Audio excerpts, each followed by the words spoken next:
कृष्णा कुशवाहा जी, आप बताएं क्या आपका उद्देश्य है, किस तरह से इसको आप लोग मना रहे हैं और किस तरह से जो है समाज में इनके, क्योंकि ये इस तरह के नेता थे जो जिनसे लोग प्रेरणा लेते हैं, वो पक्ष हो या विपक्ष हो, सभी के ये प्रिय थे, सभी इनको मानते थे, जानते थे। तो आप किस तरह का उद्देश्य लेकर, किस तरह का संदेश इनके जो है उसूल है उसके द्वारा समाज में आप देने का प्रयास कर रहे हैं? देखिए, अटल बिहारी वाजपेयी का जन्मदिन हम लोग आज मना रहे हैं। इस तरह अटल बिहारी जैसा नेता देश में कोई हुआ नहीं। ये पहली नेता है जिसको हिंदू, मुस्लिम, सिख, ईसाई सब लोग अटल जी कह के पुकारते थे। किसी ने अपशब्द से इनका प्रयोग नहीं किया। हर आदमी देखिए, तो अभी हम लोग इनका जन्मदिन मनाने के लिए हम लोग सोच रहे थे कि हम लोग जन्मदिन इनका कहाँ मनाएं। तो हम लोग घूमते घूमते एक दिन भरौली मठ आ गए 2 दिन पहले। तो दिमाग में आया कि इतना बढ़िया जगह है और कुछ यहाँ के बीजेपी के कार्यकर्ता लोगों से भेंट हुआ। तो हम लोगों ने ये किया कि यहाँ पर एक तो कार्यक्रम हम लोग करें। तो ये महज 2 दिन है, 2 दिन में हम लोग कार्यक्रम बना और इस महामानव के जन्मदिन पर ये कार्यक्रम करके और यहाँ के अगल बगल के 2 पंचायत 3 पंचायत के गरीबों में कंबल बांट करके हमको बहुत खुशी है कि बहुत अच्छा काम हुआ और बहुत नेक आदमी के जन्मदिन पर मैंने कार्यक्रम किया। तो कुशवाहा जी, आप पहले माले पार्टी में थे और गत 2-3 महीनों पहले आप जो है भाजपा में शामिल हुए हैं। इसका आपको बहुत हर्ष है। अभी हमने आपका भाषण में सुना, आपने बताया कि कितने आप खुश हैं भाजपा में आकर के। लेकिन अगर छोर की बात की जाए तो माले अगर उत्तर है तो भाजपा दक्षिण है। विचारधारा की मतलब जो है इतना अंतर है, तो ये किस प्रकार आपका हृदय परिवर्तन हो गया और आपके क्या ऐसा ट्रिगर कर दिया, किस पॉइंट पर आप ट्रिगर हो गए कि नहीं अब माले छोड़कर भाजपा में आना चाहिए? तो ऐसी क्या बात है? देखिए, आपको कोई गलत बता दिया है। आज से 30 बरस पहले जिस दिन माले का जमीन में बीज का पौधा रोपण होता है ना, तो बीज जमता है, हम लोग उस दिन थे जिस दिन माले पैदा हुआ। उस दिन से जिस टाइम में सदैव राम को विधायक हम लोगों ने बनाए, उसके बाद कुछ दिन के बाद विधायकी के बाद हमने पार्टी छोड़ दिया। उसके बाद हम लोग कांग्रेस में चले गए। कांग्रेस के कुछ दिन रहने के बाद फिर हम जदयू में थे। जदयू के बाद हम भाजपा में आए हैं और भाजपा में ऐसे नहीं आए हैं। अभी बिहार का जो जंगल राज चल रहा है, रोज गोली बारूद ये सब देखते हुए, और पड़ोसी जो हम लोग का राज्य है उत्तर प्रदेश, वहाँ पर जोगी जी का जो बुलडोजर बाबा का जो शासन चल रहा है, उसको देख करके, मान लीजिए हम लोग व्यवसायी हैं, रोज गोली चलता है, चाकू चलता है, रंगदारी मांगा जाता है, व्यवसाय कैसे चलेगा? तो ये सारा चीज़ देखते हुए हम लोग आज से नहीं नेतागिरी कर रहे हैं, बहुत दिन से कर रहे हैं। हम जब मैट्रिक में पढ़ते थे उस टाइम से माले का राजनीति करते थे, जिस टाइम मैट्रिक में पढ़ते थे। आज तो हम लोग का उम्र हो गया 62-63 साल का। तो हम लोग ये सोच करके जदयू छोड़े, इसलिए ये अभी जो शासन का स्थिति है बहुत बुरा हाल है, बहुत बुरा हाल। हर आदमी, एक तो ज़माना था कि लोग सिवान जाके आने में डरता था, धीरे धीरे उस तरफ जा रहा है सिवान, पूरे बिहार जा रहा है। अभी 2-3 दिन के अंदर में 2 गोली चल गया। एक हमारे यहाँ चाकू मार दिया गया ब्लॉक के पास, और उसके बाद एक जायसवाल को गोली मार दिया गया मैरवा धाम पर, ट्रेवलर वाला था वो, उसको गोली मार दिया गया। और बताइए, इसके बाद हर आदमी सशंकित है, व्यापारी हो या गांव का लोग, सब लोग सशंकित है कब कहाँ गोली चल जाए।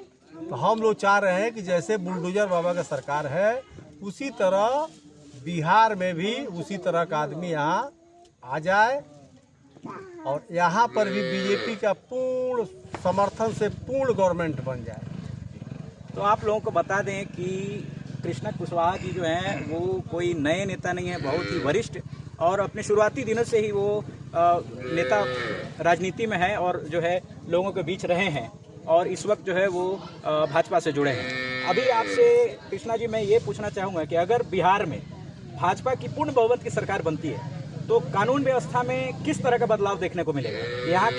यहाँ भी उत्तर प्रदेश मध्य प्रदेश की तरह बुलडोजर चलेगा? देखिए, जिस तरह से हमारे प्रदेश अध्यक्ष सम्राट चौधरी उनका जो वक्तव्य आ रहा है, और हम जिस समाज से आते हैं, हम कुशवाहा समाज से आते हैं, और पहले हमारे कास्ट के लोग जदयू में थे, उसको बोला जाता था लौह कुश समीकरण।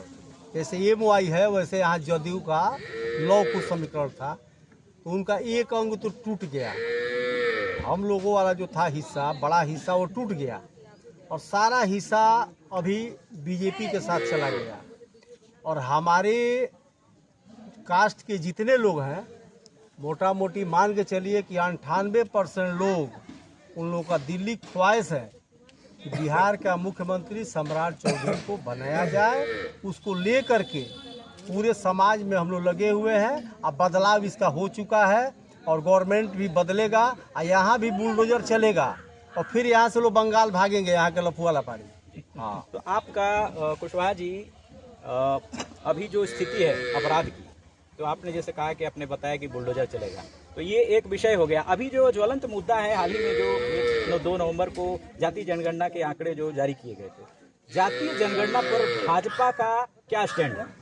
देखिए, जातीय जनगणना भाजपा भी चाह रही है कि हो जाए, ठीक है। तो जातीय जनगणना तो हो गया, इसका परिणाम क्या हुआ? इसके बाद 3 राज्य में तो इलेक्शन हुआ, इसका क्या प्रभाव क्या पड़ा? जातीय जनगणना से कुछ फायदा होने वाला नहीं है। जिस समाज से हम लोग आते हैं, कुशवाहा से, हम लोग का संख्या दिखाया गया 4% और यादव का दिखाया गया 15%। उसका इतना, उसका इतना, सब ये सब बकवास बात है। ये सब लोगों को भ्रमित करने वाला ये सब जनगणना वाला मामला है। जातीय जनगणना का कुशवाहा जी ऐसा बताया जा रहा है कि हमारे सूत्र, हमारा जो रिसर्च है वो ये कहता है कि ये जो एक सर्वे मात्र है, इसके जो आंकड़े हैं ये बिल्कुल जायज सही नहीं है। ये बहुत सारे न्यूज के सोर्स इस तरह के भी आ रहे हैं, तो आप उन आंकड़ों पर विश्वास करते हैं जो बता रहे हैं कि 3%, 4% या 16%, 20%?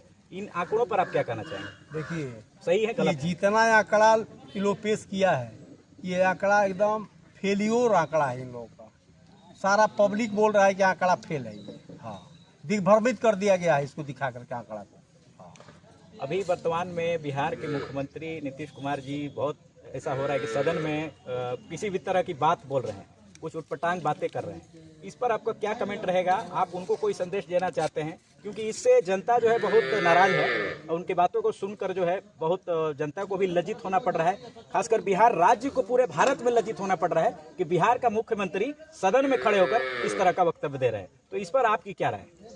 देखिए, हमारे मुख्यमंत्री जी तो बहुत उम्रदराज आदमी हैं, लेकिन जो भी बात वो बोल गए वो मीडिया के सामने तो कोई बोल नहीं सकता है।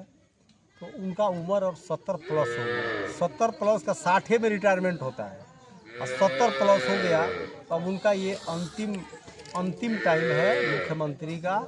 इसके बाद वो संन्यास ले लेंगे और पूरा पब्लिक उनको माने वोट भाजपा को दे करके और उनका विदाई कर देगी कि अब आप आराम करिए। अब विदाई निश्चित है, एकदम 100% निश्चित है।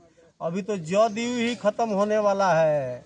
तो ऐसा बताया जा रहा है कि सुनने में सूत्र से आ रहा है कि जदयू का राजद से विलय होने वाला है, तो क्या इसमें कितनी सच्चाई है? देखिए, विलय सच्चाई हो या झूठाई हो, अगर विलय हो भी जाता है तो वो सब लोग तो भाजपा में चले आएंगे, उनके साथ कौन जाएगा? आरजेडी में कुशवाहा समाज का लोग जाएगा? नहीं जाएगा।